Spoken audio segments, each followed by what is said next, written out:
오늘 새벽에 큐티 본문을 펼쳤다가 제 눈을 의심했습니다. 55절이나 돼서. 네. 그래서 그 하나님께서 우리에게 이제 역대상을 묵상하게 하시는데요. 이 역대상의 시작에 여러 사람 이야기들이 들어가 있는 것이 우리에게는 좀 겁을 내게 만드는 역할을 하기도 하는 것 같습니다.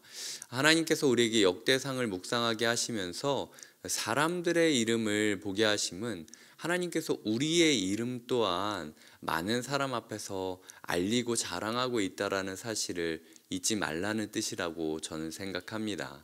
우리의 마음 가운데 한 영혼 한 영혼을 잊지 않고 지나쳤다라고 놓치지 않고 이름을 불러가며 다시 한번 떠올리게 하시는 하나님께서 우리의 이름 또한 오늘 부르고 있을 것이다라는 신뢰로 우리가 오늘은 하나님의 이름을 우리가 불러서 하나님을 만나는 것이 아니라 우리가 이런 마음으로 우리 이름을 불러주시는 하나님을 만나는 자리다라고 생각하며 말씀을 묵상해 보도록 하겠습니다.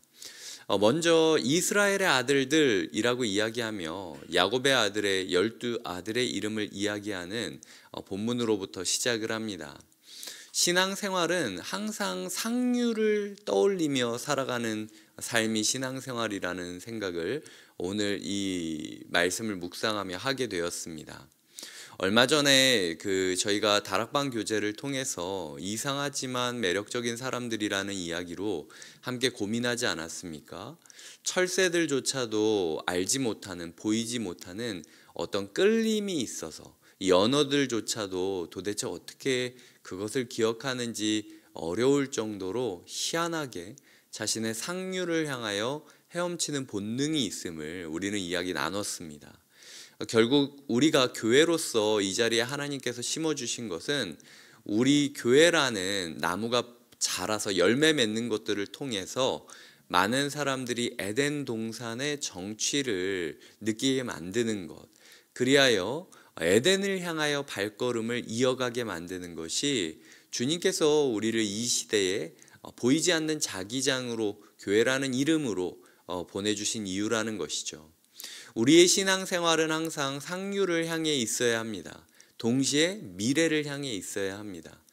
이스라엘의 12아들들을 택하여 주시고 이렇게 사용하여 주신 하나님께서 오늘 나의 인생 또한 택해 주셨으니 이스라엘 아들들을 세워주셨듯 우리 또한 누군가를 리드하고 누군가를 품을 수 있는 하나의 울타리로 만들어 주실 것을 기대하며 기도하는 것이 필요하다라는 것이죠.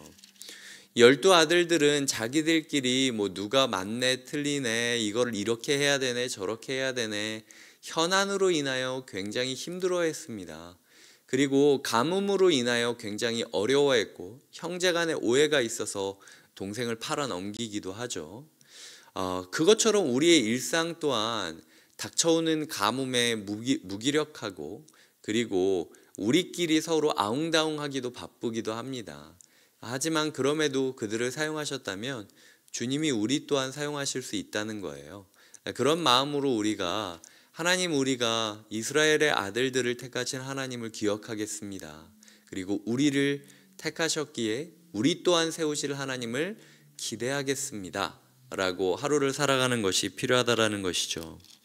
두 번째로는 다말에 대해 이야기하고 있습니다. 3절에 보면은 맏아들은 여호와 보시기에 악하였고 며느리 다말 때문에 이제 유다에게 베레스와 세라를 낳아 주었다라고 이야기하고 있지 않습니까? 이 며느리 다말이라는 사람을 통해서 맏아들이 아닌 며느리 다말을 통해서 역사하시는 하나님, 우리가 봤을 때는 맏아들이 하나님이 택한 사람이고 며느리는 아무것도 아닌 부품처럼 느껴질 수 있겠지만 신앙생활이라는 건 의외성을 항상 갖는다라는 거예요. 그래서 우리의 상황이나 조건을 보면서 하나님께 쓰임받을 것이다라고 함부로 재단하는 것이 아니라 하나님 제가 봤을 때는 저는 맏아들처럼 하나님께 사랑받고 쓰임받지 못하는 것 같지만 남편 잃은 며느리 같은 마음으로 제가 다말처럼 하나님께 갑니다 라고 기도하는 자에게 하나님께서는 응답해 주신다라는 것이죠. 그리고 그 다음에 보시면은 7절입니다. 갈미의 아들은 아갈이니 그는 진멸시킬 물건을 범하여 이스라엘을 괴롭힌 자이며, 가나안 정복을 할 때 이 아갈 때문에 그 갈미의 아들은 아갈이다. 그 사람은 아니죠. 그 아갈이란 사람이 진멸시킬 물건을 범하여 이스라엘을 괴롭혔다라고 이야기하는 것을 보아 하나님께서는 각자 사람이 무엇을 잘했는지 무엇을 못했는지 다 기억하시는 분임을 우리는 알 수 있습니다. 하나님께서는 우리의 죄를 잊지 않으시고 심판하는 동시에 우리의 후대까지 그 죄를 알려주시는 분이기도 하다라는 것이죠. 그래서 오늘 나의 이 삶이 하나님 앞에서 바르게 있는지, 이것이 하나님의 역사책 안에 나의 행동이 기록될 것이다라는 마음으로 하루를 살아가는 것이 필요하다라는 것이고요. 20절에 보면 훌이라는 사람이 나옵니다. 이 훌이라는 사람은 모세의 동역자로 알려져 있고요. 20절의 그 후반에 보면 브살렐이라고 하는 사람이 있는데, 브살렐이라고 하는 사람은 성막을 모세가 브살렐이라는 사람을 통해서 지었다라고 이야기를 하고 있습니다. 그리고 그 42절에 보면 마레사라고 이야기하는 사람은 헤브론의 아버지다라고 이야기하는데, 이 헤브론이라는 도시를 도시답게 창건한 사람, 이 도시계획을 주도한 사람이 아버지라는 이름으로 불리고 있고요.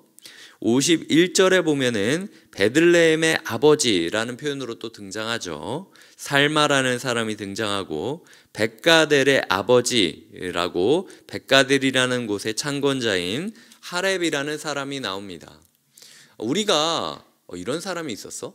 라고 새롭게 알게 될 수 있는, 역사 속에서 우리는 주인공이라고 느껴지는 소수의 사람만 기억하겠지만, 하나님께서는 족보를 이야기하시면서 우리가 알지 못했던 하나님의 동역자들을 소개하고 계시는 거예요.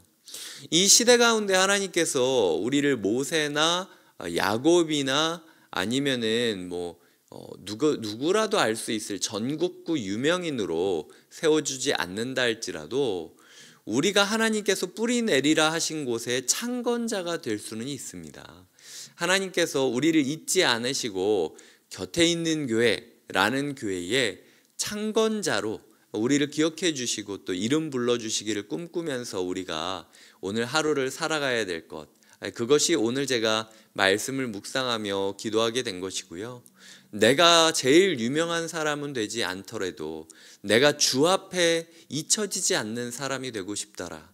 그리고 그 잊혀지지 않음이 씻을 수 없는 진멸의 범죄를 지음이 아니라 황폐한 그곳에 도시를 세우는, 하나님의 나라를 건설하는 동역자와 예술가와 창건자로 기억되었으면 좋겠다라는 마음으로 오늘 말씀을 묵상하게 되었습니다.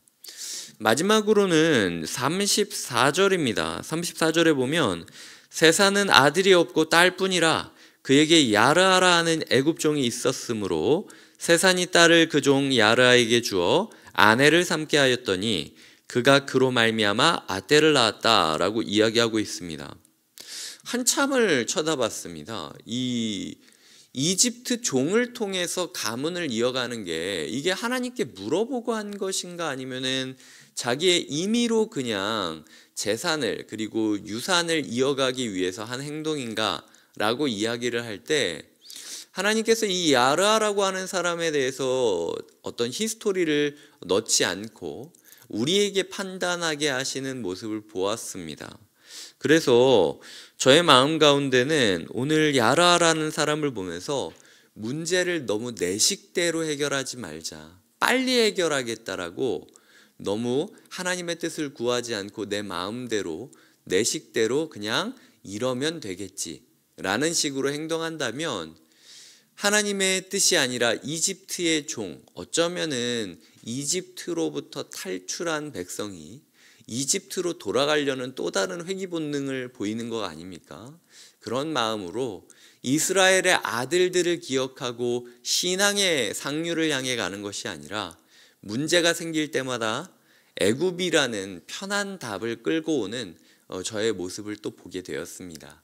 이 또한 하나님께서 기억하고 계시고 긍정적이 아니라 그냥 평가를 유보하시면서 지켜보고 계시다라는 것, 어쩌면은 저는 좀 부정적으로 느껴지는 장면이었는데, 이런 부분에 있어서 우리 앞에 있는 문제들을 우리가 너무 우리의 한계, 우리의 상식, 우리의 생각 안에서 서둘러 해결하려고 하지 말자.